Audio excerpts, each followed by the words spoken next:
नमस्कार। जो भी इस वीडियो को देख रहे हैं उनका बहुत बहुत शुक्रिया। और पिछले भी जो मैंने वीडियो पोस्ट किए थे उन पर आपके काफ़ी अच्छे रिव्यूज़ आए हैं। और पिछले वीडियो में जैसे मैंने कहा था शेख मिदुल हैं, उनका भी कमेंट था। और इस बार के वीडियो में भी मुझे काफ़ी अच्छे जो है मिले हैं आपके कमेंट्स। और मुझे बड़ी खुशी हुई है कि जो इन्फॉर्मेशन मैं आपको दे रहा हूँ वो इन्फॉर्मेशन आप यूटिलाइज़ कर पा रहे हैं और आगे अपनी क्वेरीज़ रेज़ कर पा रहे हैं। तो इस वीडियो में मैं आपको बताने जा रहा हूँ वाटर ब्लास्टिंग के बारे में। देखिए, वाटर ब्लास्टिंग क्या होता है कि ट्रैक्टर्स के जो पिछले टायर हैं उनके अंदर पानी फिल करना। पानी फिल किस लिए करना? देखिए, इंजन ने जितनी पावर सप्लाई की कहीं ना कहीं उतनी पावर टायर्स तक नहीं पहुंची। अगर पहुंची, पहले नहीं पहुंची, इसका रीज़न बता देता हूं। क्योंकि इंजन से जो शाफ्ट चली, मेन शाफ्ट, वो दूसरी शाफ्ट पे पावर ट्रांसफ़र करेगी, फिर वो आगे ट्रांसफ़र करेगी और ट्रांसमिशन तक जाते जाते वो पावर का काफ़ी, एक से दूसरी शाफ्ट को जो पावर ट्रांसफ़र होती है तो वहाँ पर पावर लॉस होता है। उस लॉस को रोकने का हमारे पास कोई तरीका नहीं है। उसको रोकने का तरीका तो कंपनियों के पास है और वही रोक सकती हैं। उसी को हम जो है टेक्नोलॉजी कहते हैं। लेकिन हम अपने लेवल पे क्या कर सकते हैं?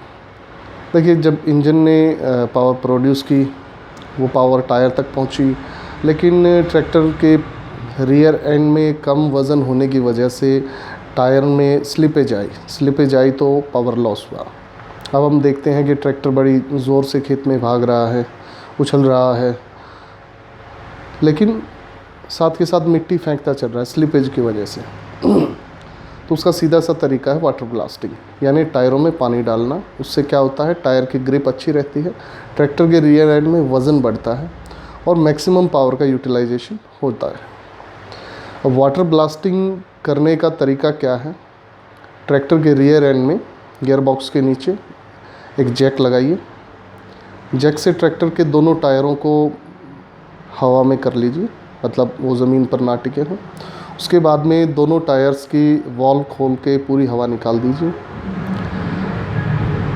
अब ट्रैक्टर के टायर को की जो वॉल्व है उसको वहाँ पे लेके जाइए जहाँ पे घड़ी में जैसे 2 बजती हैं, ये पोजीशन, या 9 पे लेके जाइए, ये पोजीशन। उस पोजीशन पे लेके जाने के बाद में टायर के अंदर पानी भरिए। ध्यान रखें इस पोजीशन पर ही ले जाके पानी भरें, ताकि जब आप पानी की जो पाइप है उसे हटा दें तो उससे ज़्यादा पानी जो भरा है वो निकल जाए टायर से। ज़्यादा पानी भरना नुकसानदायक है। इससे ट्यूब का जो पेस्टिंग होती है, जहाँ से ट्यूब जुड़ी हुई होती है, वो जोड़ खुल सकता है। तो जहाँ पे 2 या 9 बजते हैं वहाँ पे ले जाके पानी भरिए, उतना ही। उसके बाद में 18 से 20 पाउंड हवा भरिए। 18 से 20 पाउंड हवा भरने के बाद में आप ट्रैक्टर को खेत में चलाइए। आपको पहले से ज़्यादा बैलेंसिंग महसूस होगी, स्लिपेज ख़त्म हो जाएगी। और क्योंकि पानी की वजह से टायर ठंडा रहेगा तो कहीं ना कहीं टायर की लाइफ भी बढ़ेगी। गर्मी में टायर हीट होता है, हीट होने की वजह से उसमें बुरादा टाइप सा निकलता है। थोड़े दिन में वो जो है स्क्रैचेस टाइप हमें नज़र आते हैं, जैसे टायर को चूहों ने खाया हो। वो चूहे नहीं खाते हैं। टायर की ग्रिप ठीक तरीके से ना होने की वजह से टायर के अंदर जो है रस्टिंग जैसी कुछ एक चीज़ है वो शुरू हो जाती है। तो वाटर ब्लास्टिंग का बड़ा फ़ायदा रहता है। आपके टायर को अच्छी ग्रिप मिलती है, टायर की लाइफ बढ़ती है। ज़्यादा पानी कभी ना भरें, मेरी एडवाइस को ध्यान से सुने। ज़्यादा पानी, अगर जो पोजीशन मैंने बताई उससे ज़्यादा अगर आप पानी भरेंगे, ट्यूब का जो पेस्टिंग है, जोड़ जिसको हम बोलते हैं, वो खुल जाएगा। एक क्वेश्चन हमारे एक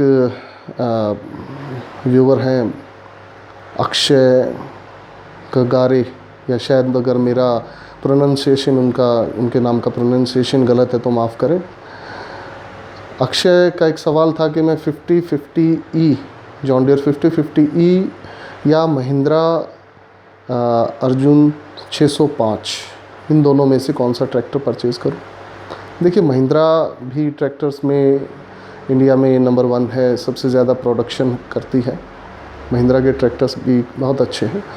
खासकर मैं कहूँ तो जैसे महिंद्रा 265 या 275 बहुत ही अच्छे ट्रैक्टर हैं और महिंद्रा का ब्रांड भी अच्छा है। लेकिन जैसे कि आपने अपने क्वेश्चन में लिखा था कि आपका काम रोटावेटर, कल्टीवेटर, प्लॉइंग, हैरो उस सब में है, तो 5050E मैं आपको अपडेट कर दूं, करेक्ट कर दूं कि 5050E कंपनी डिसकंटिन्यू कर चुकी है और उसकी जगह अब आता है 5210 यानी कि 5210। 5210 आप अभी परचेज़ कीजिए। 5210 में आपको वही आपके लेफ़्ट हैंड में ABC 3 तरह की शिफ्टिंग गियर्स की रेंज मिलेगी और इधर 1 2 3 और रिवर्स। इसमें आप अपनी नीड के अकॉर्डिंग B के थर्ड में या C के फर्स्ट में, अगर आप एग्रीकल्चर में चला रहे हैं कल्टीवेटर में या डिस्क हैरो में, तो B का थर्ड या C का फर्स्ट आपको अच्छी स्पीड मिलेगी। और रोड पे भी अगर आप चल रहे हैं तो C का फर्स्ट, C का सेकंड, C का थर्ड, ये भी अच्छी स्पीड है। वैसे मैं आपको बता दूं कि सबसे ज़्यादा बेनिफिट जॉन डियर का जो रहता है वो रहता है PTO के अंदर। अगर आप PTO, जो पीछे PTO लगाते हैं, रोटावेटर या अभी जैसे स्ट्रॉ रिपर का सीज़न चल रहा है, उसमें सबसे बेस्ट आपको रिज़ल्ट मिलेगा। एग्रीकल्चर में भी बहुत अच्छा है। लेकिन एक चीज़, सबसे मेन चीज़ आपको बता देता हूँ, कभी भी ट्रैक्टर के जो फ्रंट, जो एक्सल के ऊपर ब्रैकेट होती है, ब्रैकेट जिसके ऊपर रेडिएटर, बैटरी वगैरह रखे जाते हैं, फिर ऊपर माउंटिंग करके जो रेडिएटर का बोनट है वो आता है, फ्रंट एक्सल जो ब्रैकेट है उसके आगे जो हम एक जो लगाते हैं जिसको हम बम्पर बोलते हैं, बम्पर के अंदर वेट अच्छा होना बहुत ज़रूरी है। बहुत ज़्यादा ट्रैक्टर्स के पलटने का, आगे से उठने का, गिरने के बाद एक्सल टूट जाने का, रिम टूट जाने का, स्पिंडल टूट जाने का, बेरिंग, सील, ये सब टूट जाने का जो मेन रीज़न रहता है वो जो है आगे से ट्रैक्टर की लिफ्टिंग है। तो आगे मैक्सिमम से मैक्सिमम वेट लगा के रखें। वो प्रोटेक्शन के लिए नहीं इतना ज़रूरी है जितना ज़्यादा काउंटर वेट को मैनेज करने के लिए ज़रूरी है। शेख मिदुल साहब का एक जो है उसमें आया था, पिछले में कमेंट आया था पिछले वीडियो में कि अभी वो इंडिया में नहीं है, तो मैं उम्मीद करता हूँ शायद वो अभी इंडिया में आ चुके होंगे और मेरे लिए कोई एक नया सवाल उनकी तरफ से आए।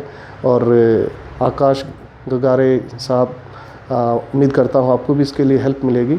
अगर आप अभी एग्रीकल्चर का जो सीज़न स्टार्ट हो गया है, मार्च एंड से शुरू हो गया है अभी, तो अभी कोई भी आप अगर ट्रैक्टर परचेज़ करना चाहते हैं, एग्रीकल्चर इम्प्लीमेंट परचेज़ करना चाहते हैं, तो उसके लिए आप अपनी क्वेरी प्लेस कर सकते हैं। एग्रीकल्चर इक्विपमेंट्स के लिए भी अगर आपकी कोई क्वेरी है, वैसे मैं टाइम बता दूं, अभी टाइम हो गया है जो कि जब गवर्नमेंट सब्सिडी देती है एग्रीकल्चर इक्विपमेंट्स पे, तो सब्सिडी अगर आप लेना चाहते हैं तो आप अपने कंसर्न्ड तहसील के जो है एग्रीकल्चर डिपार्टमेंट में बातचीत कीजिए, वहाँ से आपको फॉर्म मिलेगा। उसके साथ में आप अपने डॉक्यूमेंट्स लगाइए, आपकी बैंक पासबुक या कैंसल चेक, आपके 2 KYC डॉक्यूमेंट, आधार कार्ड, पैन कार्ड और आपके ट्रैक्टर की RC की कॉपी, और ट्रैक्टर आपके नाम पे रजिस्टर्ड होना चाहिए। और इस पे ऑलमोस्ट मेरे ख्याल से अभी 22% से लेके और 34% के बीच में सब्सिडी चल रही है। तो जो भी आप इम्प्लीमेंट परचेज़ करने वाले हैं उसका कोटेशन भी साथ में लगाइए, और उसका बिल, परचेज़ का बिल तब लगेगा जब आपकी कोटेशन सब्सिडी के लिए अप्रूव हो चुकी होगी, तब वो पेमेंट आपके अकाउंट में, सब्सिडाइज जो पेमेंट बचती है वो आपके अकाउंट में आएगी। इसके लिए कुछ एक लमसम अमाउंट का आपको एक DD भी सबमिट करवाना होगा वहाँ पे, वो हर तहसील या हर स्टेट के अकॉर्डिंग अलग अलग है, तो वो वहाँ जाके आपको इसके बारे में पता चलेगा। उम्मीद है आज का वीडियो आपके लिए कुछ फ़ायदेमंद साबित होगा। कुछ और अगर आपके सवाल हों या किसी और बारे में आप चाहें मैं वीडियो बनाऊं, तो प्लीज़ कमेंट सेक्शन में आप कमेंट्स डाल दीजिए। आपका इस वीडियो को देखने के लिए बहुत बहुत शुक्रिया। जय हिंद, वंदे मातरम।